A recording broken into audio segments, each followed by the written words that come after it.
اب آ جائیں کہ نبی علیہ السلام کی جو روٹین میں نے بتایا، مسلم شریف میں حدیث ہے ام سلمہ سے اور سیدہ عائشہ سے کہ نبی علیہ السلام کانا کے الفاظ ہیں، یعنی آپ علیہ السلام کی یہ روٹین میں تھا کہ آپ صلی اللہ علیہ وآلہ وسلم نماز وتر کے بعد 2 نفل بیٹھ کے پڑھا کرتے تھے۔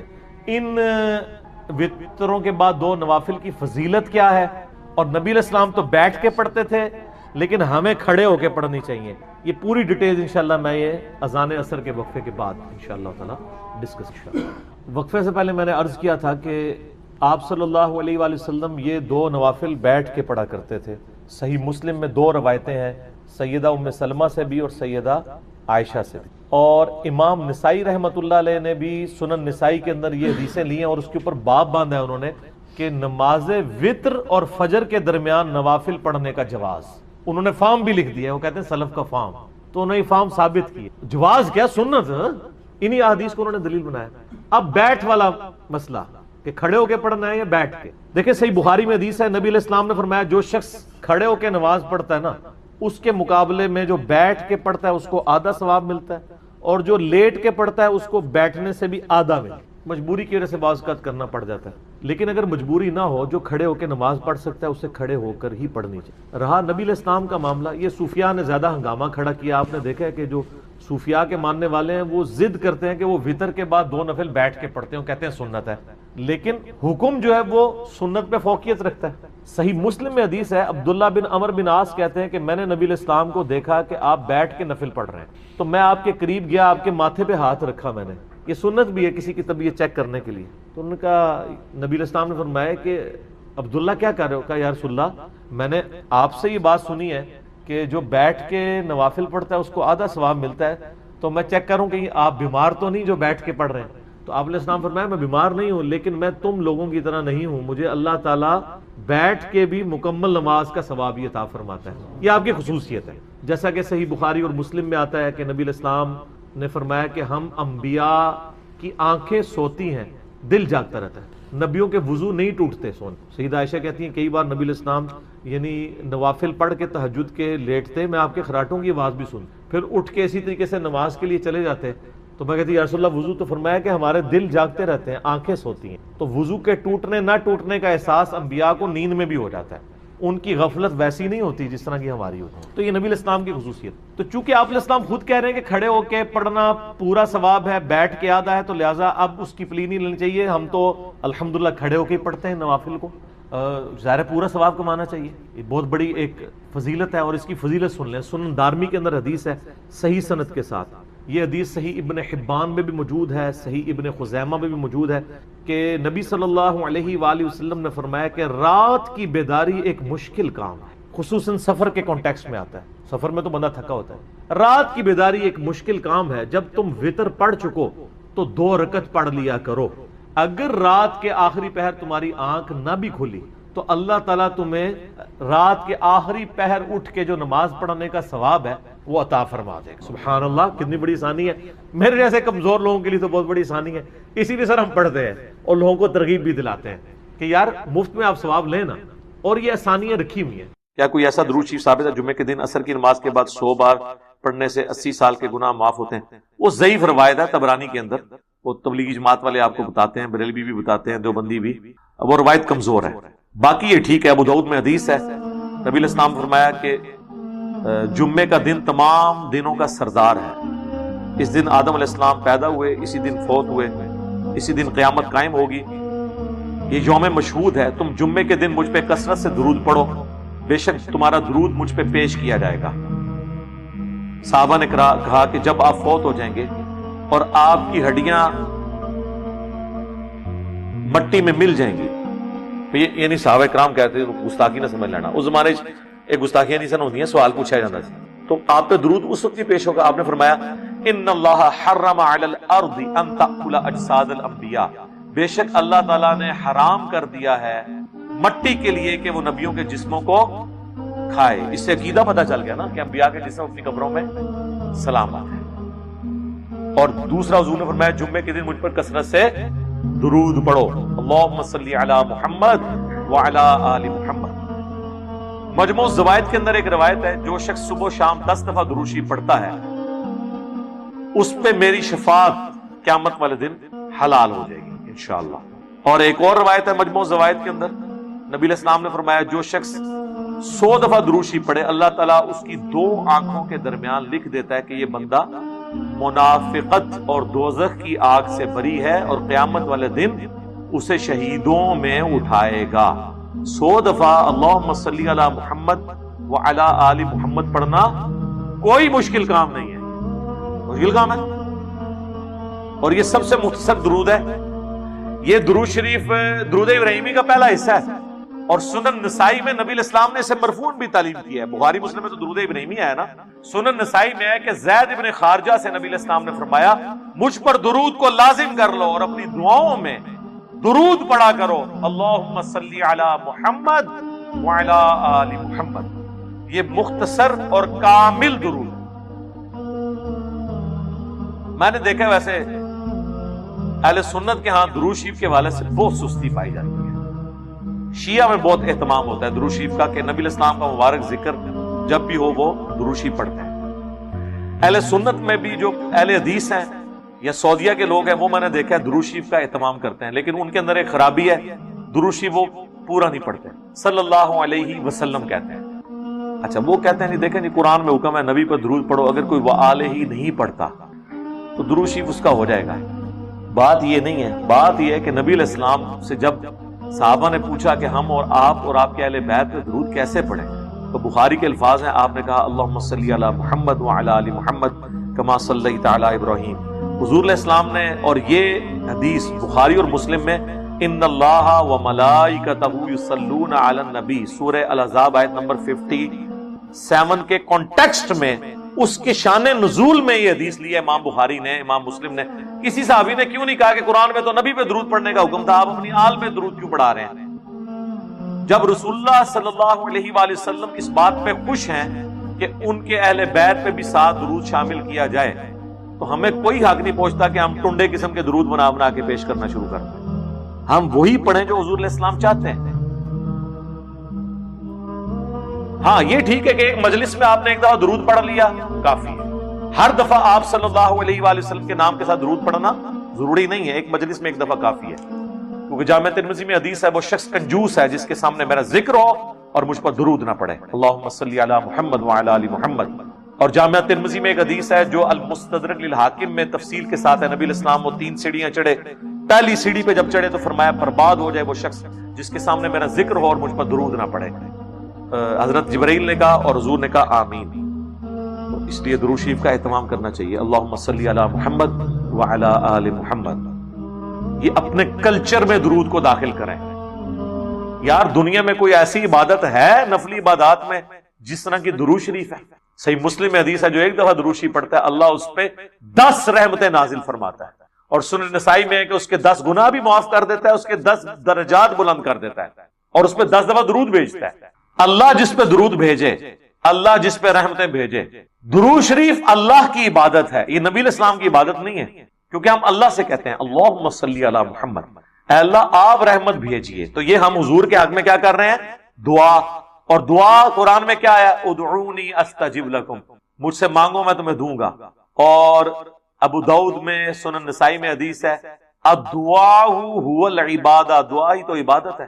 تو یہ دعا ہے نبی علیہ السلام کے حق میں جو عبادت ہے۔ مسلم شریف میں حدیث ہے جو اذان کا جواب دے یعنی مؤذن والے کلمات ریپیٹ کرے اور حی علی الصلاح حی علی الفلاح پہ لا حول ولا قوت الا باللہ پڑھے، اس کے بعد مجھ پہ درود شریف پڑھے اور پھر الوسیلہ والی دعا مانگے میرے حق میں، قیامت والے دن اس پہ میری شفاعت حلال ہو جائے گی۔ دعا آپ حضور کے لیے مانگ رہے ہیں، فائدہ آپ کو ہو رہا ہے۔ حضور ہمارے درود کے محتاج نہیں ہے، لیکن حضور صلی اللہ علیہ وآلہ وسلم کے جو ہم پر احسانات ہیں نا وہ متقاضی ہیں کہ ہم آپ علیہ السلام کی تعلیمات پر عمل کریں، آپ کے دین کے لیے اپنا تن من دھن لگائیں، آپ پہ جو قرآن نازل ہوا اس کی ترویج کریں، آپ علیہ السلام کی عزت اور عصمت کے لیے اپنی جان دینے سے بھی دریغ نہ کریں، اور آپ پر درود شریف۔ یہ رسول اللہ کا حق ہے امت کے اوپر کہ ان کے حق میں یار دیکھیں آپ کسی شخص سے بہت خوش ہوں، آپ اسے اس کائنات کا سب سے بہترین تحفہ کیا دے سکتے ہیں جس سے آپ خوش ہوں؟ کہ آپ اسے دعا دیں۔ کوئی دنیا میں مجھے بتائے کسی شخص کو دعا دینے سے بڑی کوئی انعام کو کسی کو دے سکتا ہے؟ زمین و آسمان کے سونا چاندی بھی کسی کو دے دیا جائے اس سے بڑھ کر ہے کسی کو آپ دعا دے دیں، یہی ہے نا، اس سے بڑا تو آپ کوئی گفٹ کسی کو نہیں دے سکتے. تو اللہ کے نبی کو آپ سب سے بڑا اگر کوئی گفٹ دے سکتے ہیں آج کی ڈیٹ میں، ان کے دین پر چلنے اور ان کے دین کی ترویج کے بعد، کیونکہ اس کا حکم سورۃ الاعراف میں ہے کہ مومن وہ ہیں جو حضور علیہ السلام پر کی نازل کی گئی کتاب پر ایمان لاتے ہیں اور نبی علیہ السلام کے مددگار ہیں ان کے دین کے معاملے میں اور ان کی عزت کرتے ہیں، اور اس کے بعد دروشی پڑھنے والے لوگ کیونکہ حضور کے لیے دعا کر رہے ہیں. اشراق کی کم سے کم 2 رکعتیں ہیں، زیادہ جو ہے وہ صحیح مسلم میں آتا ہے 12 رکعت بھی آپ صلی اللہ علیہ وسلم پڑھا کرتے تھے. جب کبھی آپ کی تہجد کی نماز چھوٹ جاتی تو آپ اشراق کے وقت میں 12 رکعتیں ادا کرتے. اشراق، چاشت، اوابین، دوحہ، یہ چاروں ایک ہی نماز کے نام ہیں. اس کو اوابین بھی کہا گیا صحیح مسلم میں. جب اونٹوں کے بچوں کے پاؤں جلنے لگ پڑے تو توبہ کرنے والوں کی وہ نماز ہے 10-11 بجے کے قریب. دوحہ، اس کو ہم اردو میں چاشت کہتے ہیں، عربی میں تو چین ہی ہوتا. چاشت دوحہ کا ہی ترجمہ ہے. اشراق سورج نکلنے کے بعد، سورج جب اچھا خاصا بلند ہو جائے اس وقت افضل ٹائم ہے اشراق کا یا چاشت کا. آپ پڑھ سکتے ہیں 2 نفل کم سے کم ہے. وہ صحیح مسلم میں حدیث ہے کہ جسم کے ہر جوڑ کے عوض جو ہے وہ صدقہ ہے، اور جسم کے 360 جوڑ ہیں ان تمام کی طرف سے 2 رکعتیں اشراق کی یا دعا کی کفایت کر جائیں گی. اور بخاری اور مسلم میں حدیث ہے کہ سیدنا ابو ہریرہ کہتے ہیں مجھے نبی صلی اللہ علیہ وسلم نے 3 کاموں کی وصیت کی: رات کو سونے سے پہلے وتر پڑھ لینا، مہینے میں 3 روزے رکھنا، اور اشراق کی نماز پڑھنا. انہی حدیثوں کی وجہ سے بعض لوگ اشراق کی نماز کو سنت موقدہ بھی کہہ دیتے ہیں علماء عرب میں سے، لیکن وہ بات ٹھیک نہیں ہے. سنت موقدہ نہیں ہے، سنت موقدہ وہی 12 ہی ہیں: 2 فجر سے پہلے، 4 زور سے پہلے، 2 زور کے بعد، 2 مغرب کے بعد، 2 عشاء کے بعد. باقی نمازوں کی ٹائمنگ کے اوپر، نماز کی رکعتوں کی تعداد کے اوپر میرا مسئلہ نمبر ہے 30، وہ آپ دیکھ لیں، میں نے اس میں ڈیٹیل کے ساتھ بتایا ہوا ہے. اور یہ حدیث صحیح ہے جو کہتے ہیں کہ فجر کی نماز کے بعد بیٹھے ذکر کرتا رہے؟ ضعیف ہے روایت جی. صحیح مسلم میں یہ حدیث ہے کہ آپ صلی اللہ علیہ وسلم فجر سے اشراق تک مسجد میں بیٹھتے تھے. یہ جو حدیث ہے نا کہ جی 1 حج اور 1 عمرے کا ثواب ملے گا، یہ روایت صحیح ہے. البتہ چونکہ سنت سے ثابت ہو گیا اتنی دیر آپ بیٹھتے تھے تو مسجد میں بیٹھنا چاہیے. اور اس سے بھی آسان وظیفہ جو 3 دفعہ صحیح مسلم میں آیا ہے، آپ 4 کلمات 3 دفعہ پڑھ لیں: سبحان اللہ وبحمدہ عدد خلقہ ورضا نفسہ وزنۃ عرشہ ومداد کلماتہ. یہ کلمات اگر آپ پڑھ لیں، سبحان اللہ وبحمدہ 1 دفعہ ہو گیا نا، یہ 1 کلمہ اس کے ساتھ ہے عدد خلقہ ورضا نفسہ وزنۃ عرشہ ومداد کلماتہ. یہ 4 کلمات بن گئے، چاروں کے ساتھ سبحان اللہ وبحمدہ آ گیا. یہ 3 دفعہ پڑھ لیں تو آپ کو فجر سے لے کر اشراق تک عبادت کرنے سے زیادہ ثواب مل جائے گا. تو موجود ہے الحمدللہ، اس میں تو کوئی مسئلہ نہیں ہے، آپ کر سکتے ہیں، کوئی ایشو نہیں ہے. یہ بڑا آسان طریقہ ہے، تو ثواب بھی ملے گا. آپ اشراق بھی پڑھیں. بعض اوقات لوگوں نے آفس میں یا اسکول میں ڈیوٹی پہ جلدی جانا ہوتا ہے تو وہ کر لیں اس طریقے سے کہ وہ آفس جا کے اگر کوئی ٹائم ملتا ہے ٹی بریک کے اندر یا اس وقت پڑھ لیں. تو اس طریقے سے فجر کی سنتیں چھوٹ جاتی ہیں تو فوراً بعد بھی آپ پڑھ سکتے ہیں. صحیح ابن خزیمہ اور ابن حبان میں حدیث موجود ہے، ترمذی میں بھی ہے لیکن وہ سند ضعیف ہے. اور مشکات کے اندر شیخ زبیر صاحب نے پوری اس کی فٹ نوٹ پہ لکھ دی ہے کہ یہ سند ضعیف ہے. صحیح سند بھی اس کی لکھ دی ہے کہ ایک صحابی جو ہے فجر کی نماز کے بعد 2 رکعتیں پڑھ رہے تھے، آپ کھڑے ہو گئے، آپ صلی اللہ علیہ وسلم نے فرمایا یہ کیا پڑھ رہے ہو؟ جب سلام پھیر چکا کہا یا رسول اللہ میری جو پہلی 2 رکعتیں تھی وہ رہ گئی تھی، میں نے وہ پڑھی ہیں. آپ صلی اللہ علیہ وسلم خاموش ہو گئے. اسے کہتے ہیں حدیث تقریری، کہ آپ کے سامنے کوئی عمل ہوا اور آپ خاموش رہے، وہ دین کا حصہ بن گیا. تو اس سے بات پتہ چلی. اسی حدیث سے امام شافعی، امام احمد بن حنبل، امام مالک رزلٹ نکالتے ہیں کہ فجر کے فوراً بعد 2 سنتیں پڑھی جا سکتی ہیں، اور یہ اس حکم سے نکلی ہوئی ہیں جو ہے نا کہ آپ کوئی اور نماز نہیں پڑھ سکتے ان اوقات کے اندر، فجر کے اندر اور عصر کے بعد والے، اس سے یہ باہر ہے. اس کی ایکسیپشن دے دی گئی ہے تو آپ پڑھ سکتے ہیں. اور اگر کوئی سورج نکل کے پڑھنا چاہتا ہے اس وقت بے شک پڑھ لے. لیکن یہ جو کہتے ہیں نہیں اتنی دیر بیٹھا رہے ہوں، اتنی بڑی سزا اس بندے تو لا رہے ہو ایک سنت نماز پیچھے. فرض کے لیے کہیں لکھا کہ بیٹھا رہے انتظار میں، اس کے لیے آپ کہتے ہیں بیٹھا رہے. کیوں بھائی؟ ایک نماز جب سنت ہے، اس طریقے سے مستحب نمازوں کے لیے بھی ہوتا ہے. یہ اکثر عموماً میں نے اہل حدیث کی مسجدوں میں دیکھا ہے، وہ حدیث وہ ایک لے کے آتے ہیں بخاری مسلم سے، وہ جمعے کی نماز والی، کہ ایک شخص آیا، وہ آپ صلی اللہ علیہ وسلم خطبہ دے رہے تھے، اس دوران وہ آ کے بیٹھ گیا. آپ نے فرمایا تو نے مسجد کی 2 رکعتیں پڑھ لی ہیں؟ اس نے کہا نہیں یا رسول اللہ. تو آپ نے فرمایا اٹھ 2 رکعتیں پڑھ. 2 رکعتیں پڑھی، اس کے بعد وہ آ کے تقریر میں بیٹھا. اس سے رزلٹ نکالتے ہیں کہ آپ مسجد میں بیٹھ ہی نہیں سکتے جب تک آپ 2 رکعتیں نہ پڑھ لیں. تو یہ صرف جمعے کی حد تک تو رزلٹ ٹھیک ہے. کسی محدث نے اس سے یہ رزلٹ نہیں نکالا کہ عام حالت میں بھی تحیت المسجد پڑھنا یہ واجب ہے اور آپ بیٹھ نہیں سکتے. اور یہاں دیکھیں میں نے لوگ 5 منٹ رہتے ہیں نہ سنتے پڑھتے ہیں اور بےچارے کھڑے رہتے ہیں انتظار کے اندر. ٹھیک ہے میں ان کی سنت سے محبت کی قدر ضرور کرتا ہوں، لیکن لوگوں کو تو مصیبت میں نہ ڈالیں، آ کے بیٹھ جائیں، کوئی حرج نہیں، کیونکہ آپ نماز پڑھنے نہیں آئے ہیں۔ اور اسی طریقے سے اگر آپ زہر کے وقت آئے اور آپ نے زہر سے پہلے سنتیں پڑھ لی ہیں تو وہ تحیت المسجد اور تحیت الوضو کا قائم مقام ہو گئی ہیں۔ تحیت الوضو پڑھیں یا تحیت المسجد پڑھیں، ثواب کا کام ہے، اس میں تو کوئی شک نہیں ہے۔ سیدنا بلال کا عمل ہے، جب بھی ان کا وضو نہیں ہوتا تھا وضو کر کے 2 رکعتیں پڑھ لیا کرتے تھے، اور آپ صلی اللہ علیہ وسلم نے جنت میں ان کی آہٹ بھی سنی ہے شب معراج، ٹھیک ہے، تو وہ یہ ان کا عمل تھا، یہ بہت اچھا عمل ہے، لیکن فرض و واجب نہیں اس کو آپ قرار دیں گے۔ اور جمعے کی بھی آپ رکھتے سن لیں، یہ صحیح مسلم کے اندر حدیث موجود ہے، حکمی حدیث ہے، جس نے جمعے کی نماز کے بعد رکعتیں پڑھنی ہو اسے چاہیے 4 رکعتیں پڑھے، تو 4 کی حکمی حدیث ہے۔ 2 والی حدیث جتنی بھی لے کے آتے ہیں وہ ساری کی ساری عمل ہے، 2 ہو سکتا ہے آپ نے وہاں پڑھی ہو 2 گھر جا کے، جب یہ آگے نا 4 پڑھے، صحیح مسلم میں حدیث ہے، 2 کر کے پڑھیں یا ایک سلام سے، دونوں طرح درست ہے۔ میں نے صلاۃ و تسبیح والا لیکچر مسئلہ 91 میں کھول کے بیان کیا کہ جو نفلی نماز ہے، یہ سنت نماز ہے، اس کو آپ 2 کر کے بھی پڑھ سکتے ہیں، ایک سلام سے بھی 4 پڑھ سکتے ہیں، تو یہ جائز ہے، صحابہ کرام سے ثابت ہے۔ تو 4 پڑھنی ہے، جمعے سے پہلے کم از کم 2 ہیں، اور زیادہ سے زیادہ جتنی مرضی پڑھیں۔ اور جو صحیح بخاری میں حدیث ہے، جو جتنا جلدی آئے اس کو اونٹ کی قربانی کا ثواب ہے، اس کے بعد جو ہے اس کو گائے کی قربانی کا ثواب، اس طرح کرتے کرتے اینڈ پہ انڈا صدقہ کرنے کا ثواب۔ اس سے یہ چیز بھی ظاہر ہوئی کہ انڈا بھی حلال ہے۔ انڈا کہنا ہے حدیث ہی جو کڈو جی انڈا حلال ہے کہ رام ہے، ساڈے امام صاحب نے دسیا، تہاڈے امام صاحب تو پہلے کوئی نہیں سی انڈا کھاندا۔ یہ ہے صدقہ صرف حلال چیز کا ہی ہوتا ہے، تو آخر میں جو ہے اس کو انڈے کا ثواب ملے گا۔ اور اس میں الفاظ ہے پھر جو جتنا آپ چاہو نماز پڑھو، تو جمعے سے پہلے کم از کم 2 رکھتے ہیں، زیادہ سے زیادہ آپ 100 پڑھیں، لیکن جب خطیب خطبہ دے رہا ہو، تقریر شروع ہو چکی ہو، پھر آپ نے 2 ہی پڑھنی ہے، پھر 4 نہیں آپ پڑھ سکتے۔ وہ 2 آپ نے پڑھ کے فوراً بیٹھ کے تقریر سننی ہے، اصل تو مقصد وہی تقریر ہے، اور وہ تقریر ہی اصل میں جب خطیب آ جاتا ہے نا ممبر کے اوپر، اس کے بعد رجسٹر بند ہو جاتے ہیں، صحیح بخاری میں حدیث ہے۔ تقریر سے مراد عربی والا کو نہ جی، عربی اردو کا تو تقریر، یہ بعد میں مولویوں نے مسئلہ نکالا ہے نا، اس میں الفاظ ہے ممبر پہ آنے سے پہلے، ممبر پہ جب آ گیا جو خطیب ہے تو اب رجسٹر بند، کیونکہ وہ ممبر پہ خطیب آتا تھا تقریر کرنے کے لیے، نبی صلی اللہ علیہ وسلم کوئی تلاوت کرنے کے لیے تو نہیں ممبر پہ آتے تھے، تقریر کرنے کے لیے۔ اب انہوں نے جو 2 ٹکڑے کر لیے نا، تقریر لادا اور وہ خطبہ لادا، جس کو عربی والا خطبہ کہتے ہیں، تو وہ پھر آپ مسجد میں ممبر پہ نہ آپ باہر تقریر کھڑے ہو کے، مسجد میں ممبر پہ جو آپ آئیں گے تقریر کرنے یا خطبہ دینے، وہ آپ کا وہی شمار ہوگا۔ پھر ان کے ساتھ صحیح اشر کیا انہوں نے، جب انہوں نے فرق کیا اور لوگ پھر انہوں نے بھی عربی خطبے چنا، کہتے ہیں تقریر کو ہی رکھو۔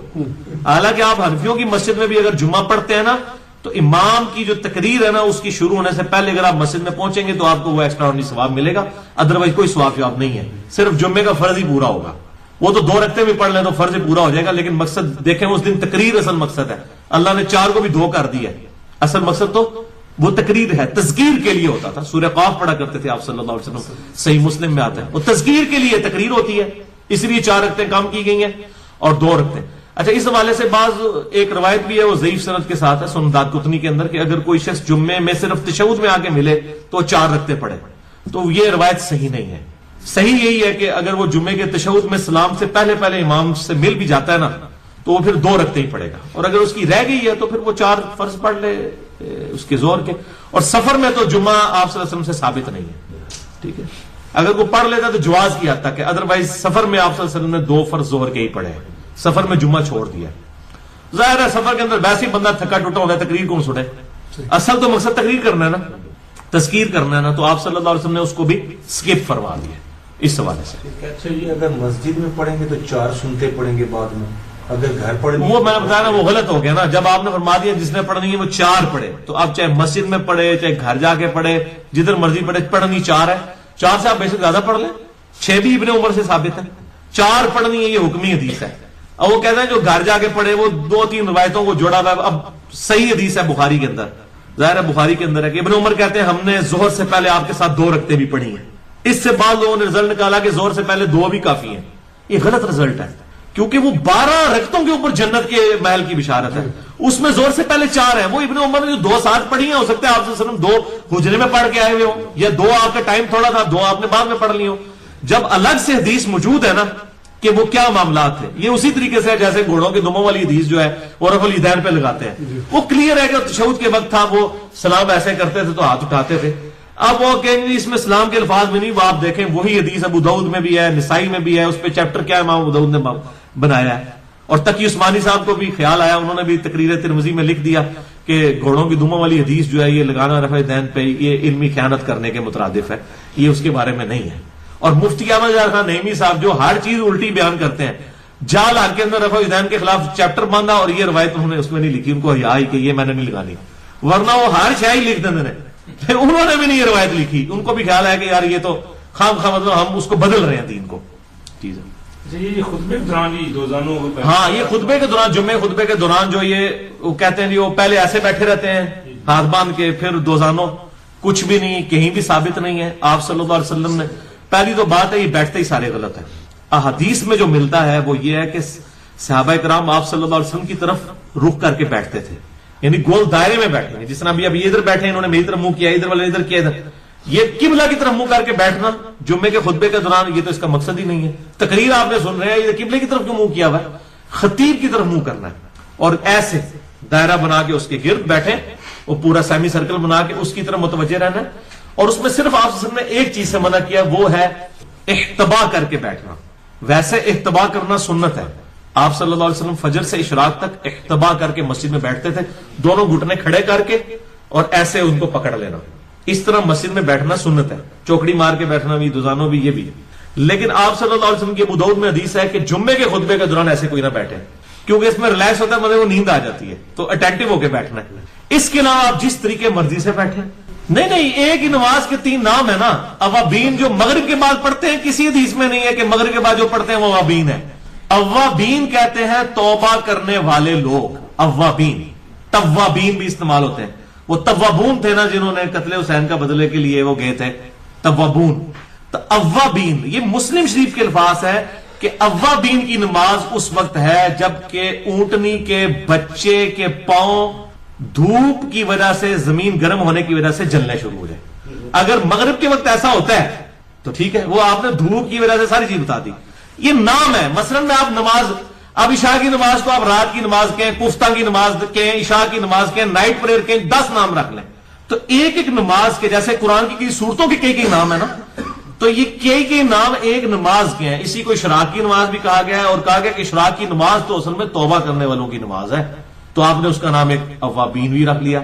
اچھا یار اشراق کی نماز جو ہے یہ صدقہ کے ایکویلنٹ ثواب دینے والا، وہ صحیح مسلم میں حدیث موجود ہے. اچھا یہ کب پڑھی جاتی ہے؟ جب وہ جو ہے وہ سورج کی روشنی کی وجہ سے، کہتے ہیں دوحہ کے وقت، جب خوب دوحہ کہتے ہیں صبح کا وقت جب سورج چمک اٹھے، تو اس کو آپ دوحہ بھی کہہ سکتے ہیں. ٹھیک ہے، تو آج جیسے مغرب کی نماز کو آپ مغرب کی نماز کہہ سکتے ہیں، غروب آفتاب کے بعد کی نماز کہہ سکتے ہیں، عشاء سے جسٹ پہلے والی نماز، جتنے مرضی آپ نام رکھیں. تو یہ ایک ہی نماز کے جب نام مختلف ہیں تو آپ یہ پوچھنے کی ضرورت ہی نہیں ہے کہ اب جس نے وہ پڑھ لی اشراق تو اس کو چاش کا بھی ثواب ملے گا. نام ہی ایک نماز کے کئی نام ہیں. اس کی وہ 2 رکعت وہ ہوگی، 2 رکعت وہ، ایک مغرب کے بعد بھی 2 پڑھتا ہے، جتنے مرضی پڑھے جی، نفلوں کے تو کوئی نہیں. وہ اگر 2 ایک دفعہ پڑھ لیتا تو باقی بے شک نہیں، باقیوں کے بھی بے شک جو نیت، نفلوں کے تو کوئی قدر نہیں ہے.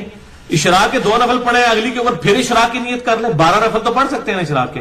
اور مغرب سے عشاء تو وہ جامع ترمذی میں حدیث ہے حذیفہ بن یمان کی، جو آپ صلی اللہ علیہ وسلم کو ملنے کے لیے گئے تو کہتے ہیں مغرب کی نماز آپ صلی اللہ علیہ وسلم نے پڑھی. ٹھیک ہے، یہ میری 72 حدیثوں میں بھی ہے، کیونکہ اسی میں بشارت ہے سیدنا حسن حسین والی بھی. حضرت حذیفہ کہتے ہیں غزاز دار رسول، وہ کہتے ہیں میرا خواہش کی کہ میں اپنی اور اپنی ماں کے لیے جا کے دعا کرواؤں نبی صلی اللہ علیہ وسلم سے. اللہ تعالیٰ نے آپ صلی اللہ علیہ وسلم کے دل میں یہ بات ڈال دی. اچھا وہ کہتے ہیں نماز پڑھ کے فارغ ہوا تو حضور صلی اللہ علیہ وسلم نفل پڑھنا شروع ہو گئے مغرب کے بعد. جامع ترمذی میں حدیث ہے، اتنے نفل پڑھتے رہے حتیٰ کہ عشاء کا وقت ہو گیا. اب عشاء 8:30 نہیں سی، 1.5 گھنٹے بعد عشاء آپ لیٹ پڑھ دے سر، 2 ڈھائی 3 گھنٹے آپ نفل پڑھتے رہے. کتنے نفل ہیں؟ یہ تو 6 کا نا وابین 6 والی روایت ہے ترمذی میں. امام ترمذی نے ساتھ لکھا ہے کہ بالکل جعلی روایت ہے، لیکن وہ ساتھ نہیں بتاتے ہیں. امام ترمذی نے لکھا ہے ہر شے موجود ہے بھائی لکھی ہوئی. قادیانیہ کول جاؤ گے وہ بھی تمہیں روایتاں دکھان گے، جعلی روایتاں انہوں کول بھی ہے کہ جس سال وہ سورج گرہن اور چاند گرہن لگا اور یہ ہو جائے گا، ہر چیز بٹھا دیتے ہیں. اوپر تعلق قادری صاحب نے بھی تقریر کر دی، اس کا کلپ بھی انہوں نے ڈال دیے بیچ میں، اور تعلق قادری صاحب نے گاٹے بھی فٹ کرتی انہوں نے روایت. ٹھیک ہے، تو وہ بھی جعلی روایت ہے، جھوٹی روایت ہے، مرسل ٹوٹی ہوئی روایت ہے. یہ ساری روایتیں گھڑی جاتی ہیں اور پھر یہ فٹ. بال حذیفہ بن یمان کی ترمذی میں حدیث ہے، آپ صلی اللہ علیہ وسلم کہتے ہیں میں نے کہا چلے آپ نماز پڑھ لیں، عشاء بھی ہوگی. عشاء بھی آپ پڑھ چکے تو رات کے اندھیرے میں آپ صلی اللہ علیہ وسلم کہتے ہیں میری پھر بھی جرت نہیں ہوئی. پھر آپ جب واپس گھر جا رہے تھے تو میں آپ صلی اللہ علیہ وسلم کے پیچھے چلنا شروع ہوا. آپ صلی اللہ علیہ وسلم نے پوچھا کون؟ حذیفہ. کہ یا رسول اللہ میں ہی حذیفہ ہوں. آپ فرمایا اللہ تعالیٰ تیری اور تیری ماں کی مغفرت کرے. اور وہ کیا کہتے ہیں میں چلا ہی اسی نیت سے تھا کہ اپنی اور اپنی ماں کے لیے دعا کروں. پھر کہا حذیفہ آج ایک ایسا فرشتہ میرے پاس آیا جو آج سے پہلے کبھی نہیں زمین پر اترا, اور اس نے مجھے خبر دی ہے. یا رسول اللہ کیا خبر دی ہے؟ یہ رازدار رسول تھے, ان کو منافقین کے نام بھی بتائے, یہ بات بھی بتائی.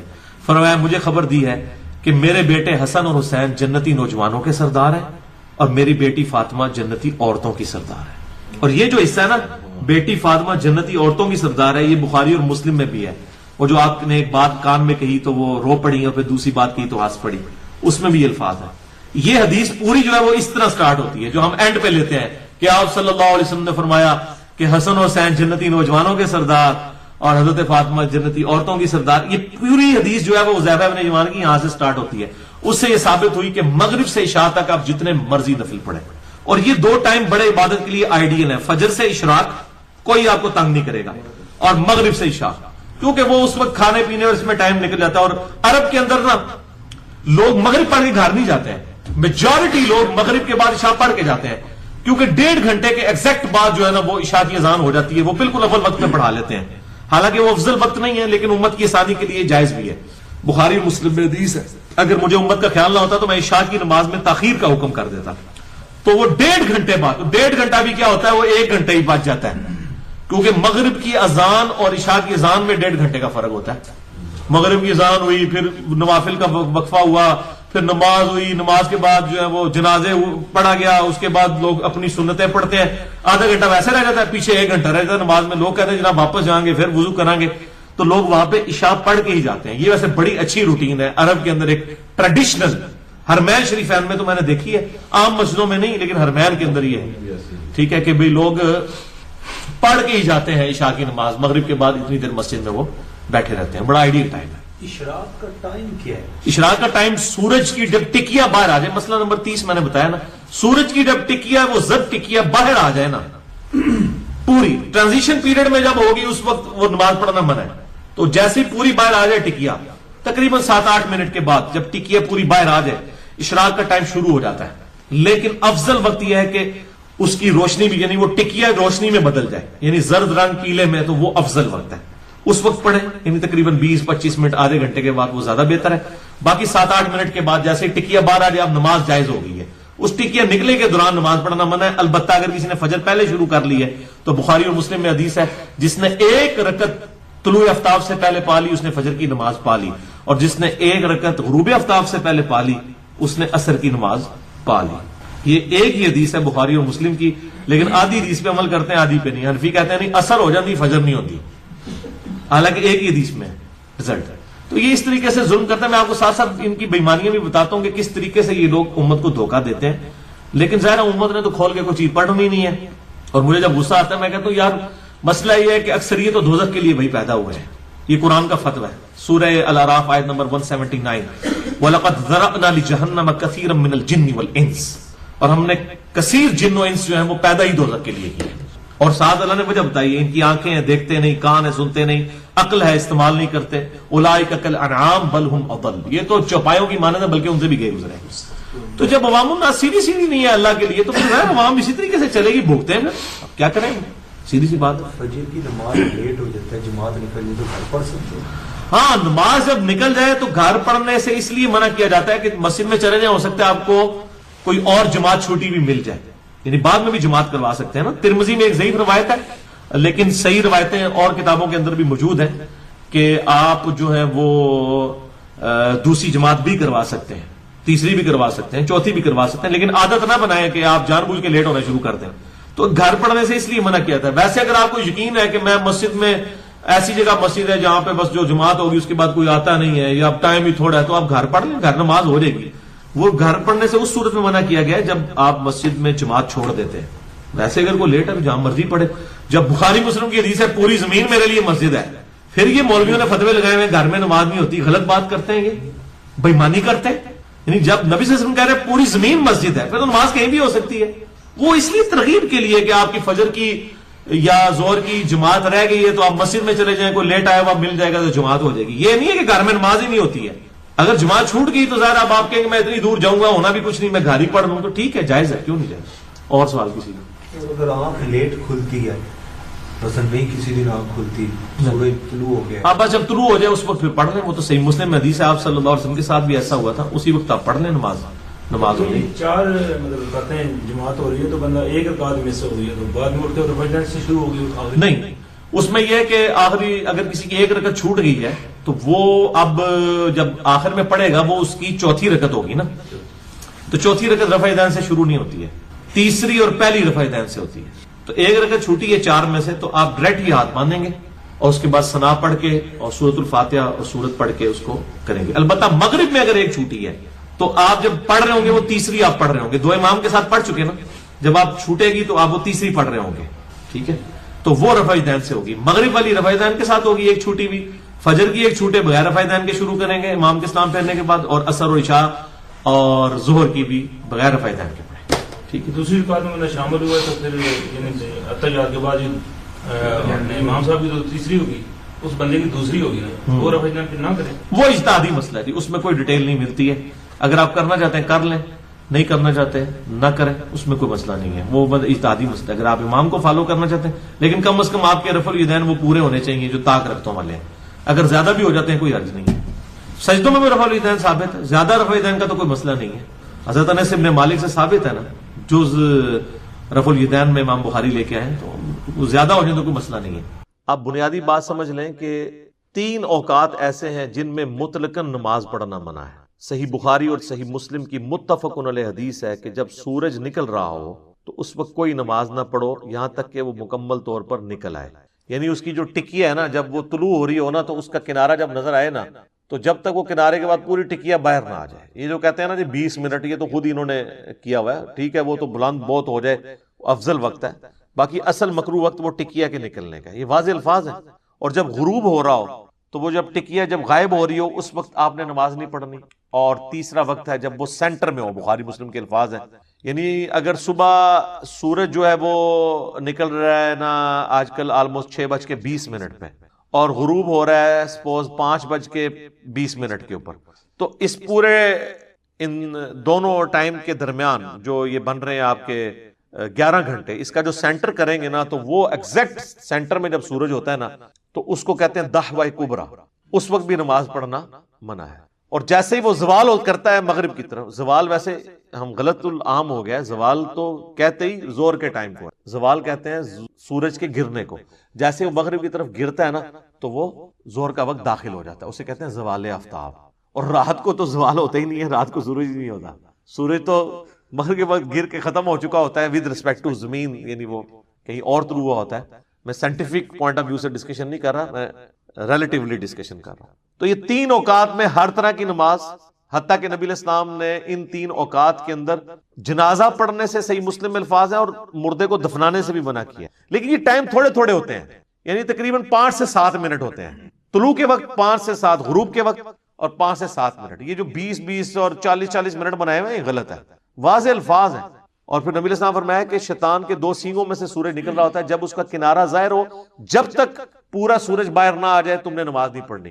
تو بس سورج باہر نکلا تو کافی, اب یہ تو نہیں ٹکیا باہر نکل کے تو وہ اتنی اوپر آ جائے, وہ ٹھیک ہے افضل وقت ہے. وہ صحیح مسلم میں حدیث ہے کہ چاشت کا, اوابین کا اور دوحہ کا اور اشراق کی سب ایک ہی حدیث میں الفاظ استعمال ہوئے ہیں. چاشت تو خیر ترجمہ کرتے ہیں, 6 تو عربی میں ہوتی نہیں ہے. جب اونٹ کے بچے کے پاؤں جلنے لگے تو اس وقت وہ افضل ٹائم ہے نماز پڑھنے. تو ظاہر سورج جب بلند ہو جائے وہ افضل ٹائم ہے, ٹکیا باہر نکل آئی. تو ان 3 اوقات میں آپ کو نماز نہیں پڑھ سکتے. لیکن ایک ایکسیپشن ہے, وہ بخاری مسلم میں حدیث ہے, جس نے طلوع آفتاب سے پہلے فجر کی 1 رکعت پا لی اس نے فجر پا لی, اور جس نے غروب آفتاب سے پہلے عصر کی 1 رکعت پا لی اس نے عصر پا لی. یعنی آپ نے نماز شروع کی, فجر کا وقت ختم ہو رہا تھا, طلوع آفتاب ہو رہا تھا 6:20 پہ, آپ نے 6:18 پہ نماز شروع کی, 1 رکعت آپ نے 6:20 سے پہلے پڑھ لی, اب دوسری رکعت آپ نے 21 اور 22 منٹ کے درمیان پڑھی, تو آپ کی پوری نماز درست ہو گئی.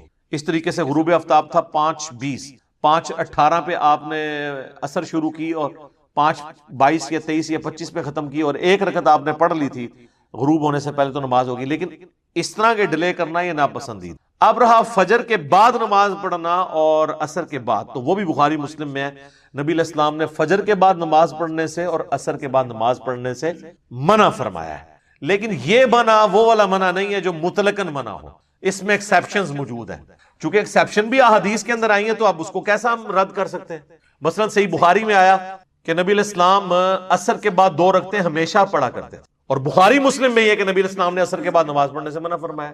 اب ان میں تطبیق کیا ہوگی؟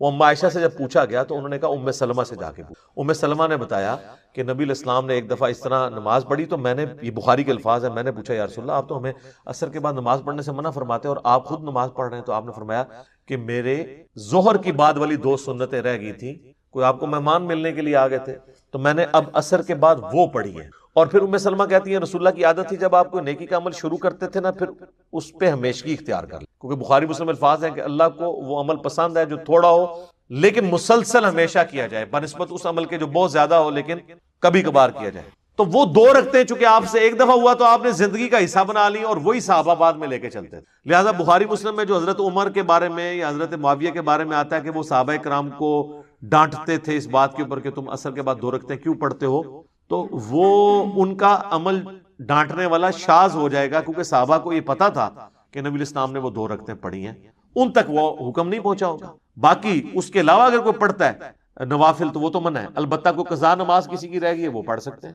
وہ سب کے نزدیک جائز ہے، فجر کے بعد بھی پڑھ سکتے ہیں اور عصر کے بعد بھی۔ اس طریقے سے فجر کے بعد آپ سنتے بھی پڑھ سکتے ہیں، وہ کہتے ہیں جی وہ نفلی نماز ہوتی ہے، چلے شکر ہے آپ نے نفلی مان تو لی نا، آپ تو سنت موقدہ کے نام پہ نفل سے الگ کرتے تھے اس کو، اب تو مانے نا یہ نفلی نماز ہے، فجر کی 2 سنتیں، تو وہ کہتے ہیں نہیں فجر کے بعد آپ نہیں پڑھیں گے، سورج نکلنے کے بعد پڑھیں گے، سورج نکلنے کے بعد بھی آپ نہ پڑھیں کوئی مسئلہ نہیں، وہ نفلی نماز ہے۔ بہرحال وہ حدیث ایک ہے جو اس کو سپورٹیو ہے، وہ جامعہ ترمذی میں کمزور سند ہے، صحیح ابن حبان میں، المستدرک للحاکم میں، صحیح ابن خزیمہ میں موجود ہے۔ نبی علیہ السلام فجر پڑھ کے نکلے تو آپ نے دیکھا ایک شخص 2 رکعتیں پڑھ رہا ہے، تو آپ نے اسلام پھیرنے کے بعد اس سے پوچھا کہ بھئی یہ تو نے کون سی نماز پڑھی ہے؟ فجر تو ہم پڑھ چکے ہیں، یہ کون سی تو نماز پڑھ رہا ہے؟ انہوں نے کہا یا رسول اللہ میری فجر سے پہلے والی 2 رکعتیں رہ گئی تھی، تو آپ نے خاموشی۔ اس سے محدثین نے رزلٹ نکالا ہے کہ نبی علیہ السلام کی حدیث تقریری بن گئی، نبی علیہ السلام نے اس کی اجازت دی، اور یہاں پہ حنفی اجازت نہیں دیتے ہیں، اس کی وجہ سے لوگ بےچارے پھر وہ انتظار کرتے کرتے یا تو چلے ہی جاتے ہیں، یا یہ ہوتا ہے کہ وہ جب آتے ہیں جماعت ہو رہی ہوتی ہے اور پیچھے کام انہوں نے چک کے رکھا ہوتا ہے، حالانکہ بخاری مسلم میں حدیث ہے کہ جب فرض کی اقامت ہو جائے تو کوئی نماز جائز نہیں۔ وہ کہتے ہیں جی مصنف ابن ابی شیبہ میں آثار ملتے ہیں کہ فجر کی جب نماز شروع ہوتی تھی تو اصحاب جو مسجد کے ساتھ ایڈجسنٹ جو حجرے ہوتے تھے باہر سین والے ایریے میں کونے میں نا جلدی سے 2 سنتیں پڑھ لیتے تھے۔ بالکل آپ پڑھ سکتے ہیں، لیکن ایسے حجرے میں اور ایسی جہاں پہ آپ کو امام کی آواز نہ آ رہی ہو اور امام آپ کا نہ ہو، امام ہو صحابہ کرام کے دور پہ نماز پڑھانے والا کہ وہ 2 سنتے کہ وہ 4 بھی پڑھ لے تو اس کی رکعت نہ فوت ہو، تو آڑے سے سنتا شروع کر دینے تو وہ فرض رکعت ہی چھوڑ دینے، ٹھیک ہے؟ تو آپ باتیں بول لیتے ہیں تو آپ یہ دیکھا کریں کہ بھئی جب بعد کا آپشن موجود ہے آپ نے جان بوجھ کے کام شروع کرنا ہے۔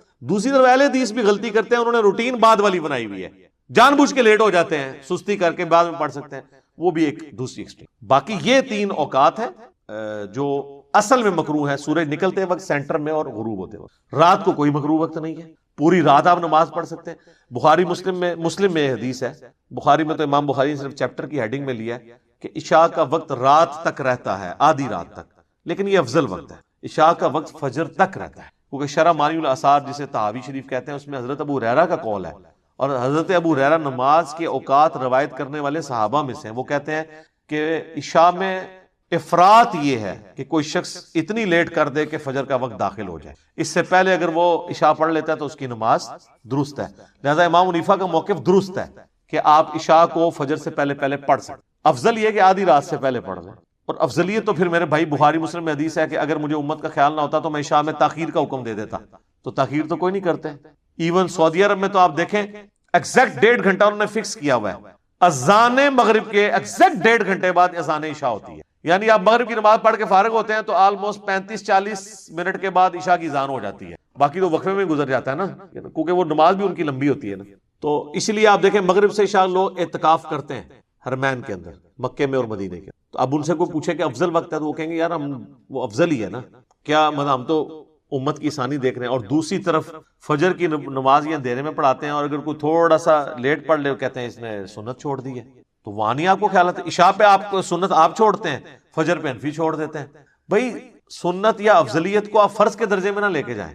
خام خواہ مصیبت کھڑی کی ہوئی. نمازوں کے جو اوقات ہیں نا جی، اللہ کا شکر ہے ہمارے پاس ٹائم ٹیبل ہے، مسجد میں گھڑیاں لگی ہوئی ہیں، اسلام 360 کے اندر موجود ہے، صلاۃ ٹائم کے اوپر مسلم پرو سافٹ ویئر ہے اس کے اندر موجود ہے. بلکہ آپ گوگل میں بھی جا کے لکھیں تو آپ کو ایگزیکٹ ٹائم مل جاتا ہے، فجر کا وقت اس ٹائم داخل ہو رہا ہے، ایگزیکٹ آپ کو منٹس تک مل جاتے ہیں. اب تو بڑی آسانی ہو گئی. پرانے زمانوں میں مسئلے تھے کہ وہ ان کو دھوپ گھڑی بنانی پڑتی تھی، باقاعدہ چھتوں کے اوپر دھوپ گھڑیاں بنائی ہوتی تھیں اور چیک کرتے تھے کہ ہاں جی جو بخاری مسلم میں حدیث آتی ہے کہ بھئی آپ نے نماز کس ٹائم پڑھنی ہے. جب سینٹر میں سورج پہنچتا ہے نا، جو میں نے دعوی کبریٰ بتایا، جیسے ہی زور کی طرف جاتا یعنی زوال ہوتا ہے تو زور کا وقت شروع ہوتا ہے، اور جب کسی چیز کا سایہ، ایک ورٹیکل چیز کا سایہ اپنے سائے کے برابر پلس سایہ اصلی کے برابر ہو جائے تو عصر کا وقت شروع ہو جاتا ہے. اور اس کا عصر کا افضل وقت یہ ہے کہ ڈبل سائے کے ڈبل ہونے سے پہلے پڑھ لیں، بعد میں بھی پڑھ لیں تو ہو جائے گی، لیکن افضل وقت یہی ہے. سایہ اصلی ضروری ہے اس میں، ورنہ تو مصیبت کھڑی ہو جائے گی. ورنہ تو آپ فجر کے بعد جب سورج نکل رہا ہوتا ہے تو سایہ اتنا لمبا ہوتا ہے تو عصر کا وقت بھی ختم ہو گیا ہوتا ہے. تو وہ نہیں، یعنی وہ دعوی کبریٰ کے بعد سایہ اصلی یہ ہوتا ہے کہ سورج اپنے ٹریک میں جو جب سینٹر میں پہنچتا ہے تو سب سے کم سایہ اس وقت کسی ورٹیکل چیز کا ہوتا ہے اگر زمین میں آپ نے گاڑی ہو، اور آلموسٹ گرمیوں میں تو زیرو کے قریب پہنچ جاتا ہے، خصوصاً آپ ایکویٹر کے اوپر اگر ہوں، خط استوا کے اوپر، تو وہ بالکل زیرو کے قریب ہو جاتا ہے. تو وہ باقاعدہ سرکل بناتے ہوتے تھے کہ جی یہ سایہ اصلی ہے، جیسے ہی اس سرکل سے باہر ہوا تو پھر قدموں میں بھی ناپا جاتا تھا. اب تو یہ ساری کے سارے پرابلم حل ہوں، گھڑی نے مسئلے حل کر دی ہیں، سافٹ ویئرز نے مسئلے حل کر دی ہیں. آپ تو اب اپنے بزرگوں سے بھی زیادہ ایکوریٹ ٹائمنگ کے اندر سحری اور افطاری اور نمازوں کی ٹائمنگ کا اہتمام کر سکیں، فجر کا، ظہر کا، عصر کا، مغرب کا، عشاء کا. اور جب ونس نماز کا ٹائم داخل ہو جائے تو پھر نہ تو اذان شرط ہے نہ اقامت شرط ہے. عورتیں اکثر پوچھ رہی ہوتی ہیں نا، عورتوں کے لیے چونکہ جماعت واجب نہیں ہے، جیسے ہی وقت داخل ہو انہوں نے اذان کا انتظار نہیں کرنا. اگر ظہر کا وقت 12:20 پہ شروع ہوا ہے اور مسجد میں نماز 1 بجے تو ظاہر ہے انہوں نے تو پونے 1 اذان دینی ہے، آپ 12:21 پہ پڑھ لیں نماز. عصر کا وقت اگر شروع ہوا ہے جا کے 3 بجے اور مسجد میں 3:30 نماز ہے تو 3:15 اذان دیں گے، آپ 3 بجے نماز پڑھ سکتے ہیں. تو نماز کا تعلق وقت داخل ہونے سے ہے. جماعت کا تعلق جو ہے نا اذان کے، وہ جماعت قائم کرنے کے لیے اذان دی جائے. گھر میں چونکہ جماعت آپ نے قائم نہیں کرنی ہوتی، اکیلے پڑھنا ہوتا ہے، یا ایون گھر میں جماعت بھی کرانی پڑ جائے تو وہ پروٹوکول نہیں ہے جو مسجد کی جماعت کا کہ آپ نے اذان ضرور دینی ہے. بس ٹھیک ہے، ٹائم داخل ہوا آپ اقامت کہہ لیں، نماز پڑھ لیں تو کوئی مسئلہ نہیں ہوگا. تو یہ جو 3 بیسک جو مکروہ اوقات ہیں جن کے اوپر ہر نماز منع ہے، وہ سورج کی ٹکیاں نکلتے وقت 5-7 منٹ، سینٹر میں 5-7 منٹ، اور غروب ہوتے وقت 5-7. باقی جو کم لیول کے مکروہ اوقات ہیں وہ ہے فجر کے بعد اور عصر کے بعد اس کا غروب آفتاب تک. اس میں بھی اگر عصر کی نماز رہ گئی ہو تو آپ پڑھ سکتے ہیں. باقی کوشش کریں کہ ان اوقات کے اندر جو مکروہ اوقات ہیں آپ اس میں کوئی سجدہ نہیں کریں گے، مردے کو نہیں دفنائیں گے، اور نماز جنازہ بھی نہیں پڑھیں گے. جو 3 مکروہ اوقات میں نے بتایا، اور اس وقت میں کوئی کرتا بھی نہیں ہے، سورج نکلتے وقت، ایگزیکٹ غروب ہوتے وقت، اور سینٹر میں. عموماً آپ دیکھتے ہیں کہ جو جنازے ہوتے ہیں نا وہ دن کو 11 بجے ہو رہے ہوتے ہیں، یا زہر کے بعد ہو رہے ہوتے ہیں، یا ایون عصر کے بعد ہو رہا ہوتا ہے. یہ نہیں ہوتا کہ مغرب کی اذانوں سے 5 منٹ پہلے جنازہ ہوگا، مغرب کے بعد ہی ہوتا ہے. تو آٹومیٹکلی یہ چیزیں سیٹ ہوئی ہوئی ہیں، یہ اسٹیبلش چیزیں ہیں اور یہ سب کو پتہ ہے. اس کے اوپر کوئی جھگڑا نہیں بنانا چاہیے مکروہ اوقات کے اعتبار سے. باقی جو عصر کے بعد والا میں نے آپ کو بتایا تھا، وہ نبی الاسلام نے چونکہ ایک دفعہ شروع کر لیا تھا، لہٰذا آج بھی اگر کسی کی سنتیں رہ جاتی ہیں زور والی، وہ عصر کے بعد پڑھ سکتا ہے. اس طریقے سے ایون عصر کے بعد نہیں پڑھ سکا، مغرب کے بعد پڑھ لے، دن رات میں 12 رکعتیں پوری کر لے. جو بخاری مسلم میں حدیث ہے، مسلم میں ذرا ڈیٹیل کے ساتھ ہے کہ جو فرض کے علاوہ 12 رکعتیں پڑھے گا اللہ تعالیٰ اسے جنت میں محل دے گا. اور بخاری مسلم دونوں موجود ہے. 4 زور سے پہلے، 2 زور کے بعد، 2 مغرب کے بعد، 2 عشاء کے بعد، اور 2 فجر سے پہلے. یہ 12 سنتیں مؤکدہ، تاکید کی گئی سنت. اس کے علاوہ بھی ہیں. ترمذی میں، ابن ماجہ میں حدیث ہے جو عصر زور سے پہلے 4 سنتیں اور زور کے بعد 4 سنتیں پڑھے گا، اللہ تعالیٰ اس پہ جنت اس کو عطا فرمائے گا، اس پہ جہنم حرام ہو جائے گی. اور ترمذی میں حدیث موجود ہے کہ اللہ تعالیٰ اس پہ رحم فرمائے. نبی الاسلام نے اس کو دعا دی ہے جو عصر سے پہلے 4 رکعتیں پڑھے. وہ تو آپ جتنی مرضی پڑھتے جائیں، اور 4 رکعتیں آپ اکٹھی بھی پڑھ سکتے ہیں اور 2 کر کے بھی. افضل ہے ویسے 2 کر کے پڑھیں، اور اکٹھی بھی صحابہ سے، مصنف عبدالرزاق، مصنف ابن ابی شیبہ میں عبداللہ بن عمر سے ثابت ہے، وہ دونوں طریقے سے درست ہیں، آپ پڑھ سکتے. تو یہ 12 رکعتیں دن رات میں ادر دین فرض ہے. فجر کے 2 فرض، 4 زور کے، 4 عصر، 3 مغرب، 4 عشاء.